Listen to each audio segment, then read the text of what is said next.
Direktur Rumah Politik Indonesia, Fernando Emas menyayangkan narasi yang beredar soal lobi-lobi PDIP ke Prabowo Subianto atas kasus Hasto Kristianto. Sebelumnya, Ketua Harian DPP Partai Gerindra Sufmi Dasko Ahmad membantah isu yang mengungkapkan bahwa Hasto tidak ditahan KPK karena Megawati menghubungi Prabowo.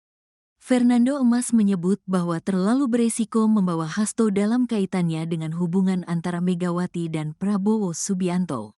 Pasalnya Megawati sebagai pembentuk lembaga anti rasuah harusnya tahu betul bahwa Hasto Kristianto sudah dibidik sejak 2020 dan tak ada politisasi di baliknya.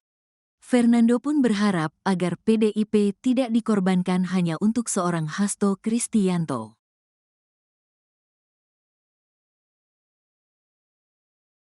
Terlalu berisiko kalau hanya sekedar membawa kasus Pak Hasto dalam membangun hubungan dengan Pak Prabowo.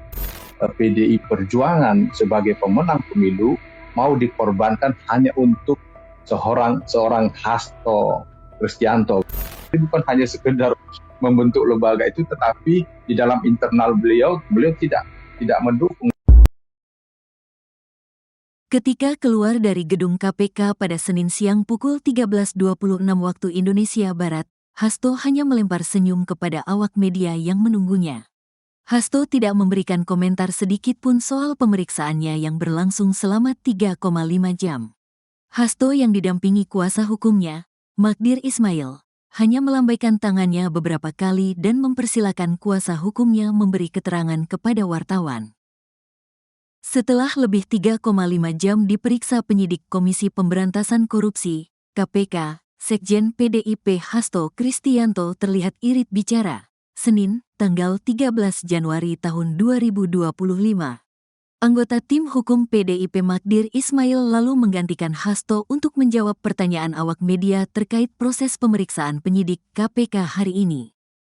Tersangka dugaan suap dan perintangan dalam kasus Harun Masiku itu keluar Gedung Merah Putih KPK bersama Ketua DPP PDIP Bidang Reformasi Sistem Hukum Nasional, Roni Talapesi dan kuasa hukumnya Magdir Ismail.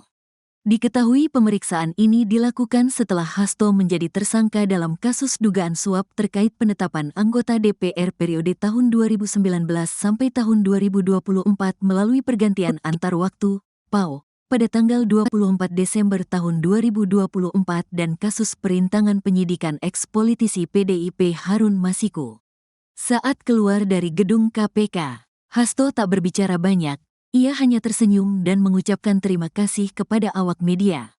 Kemudian Magdir Ismail yang berbicara menggantikan Hasto untuk menjawab pertanyaan awak media terkait proses pemeriksaan penyidik KPK hari ini. Magdir mengatakan, pemeriksaan Hasto hari ini telah selesai. Selanjutnya untuk pemeriksaan berikutnya akan dilakukan sesuai dengan kebutuhan penyidik. Saya ingin sampaikan bahwa proses pemeriksaan hari ini sudah dilakukan untuk hari ini. Pemeriksaan selanjutnya akan dilakukan sesuai dengan kebutuhan dari pihak penyidik, kata Magdir, Senin, tanggal 13 Januari tahun 2025. Ketika ditanya soal materi pemeriksaan, Magdir mempersilahkan publik untuk menanyakan langsung kepada KPK. Namun yang jelas, Hasto hari ini diperiksa terkait dua kasus yang menjeratnya, yakni kasus dugaan suap dan perintangan penyidikan kasus Harun Masiku. Untuk hal-hal lain yang berkaitan dengan perkara saya persilahkan saudara-saudara sekalian tanyakan kepada penyidik. Karena ini adalah kesepakatan kami dengan penyidik. Kami hanya menyampaikan Pak Hasto hari ini diperiksa untuk dua perkara, yaitu perkara suap dan yang kedua adalah perkara menghalang-halangi penyidikan, terang Magdir.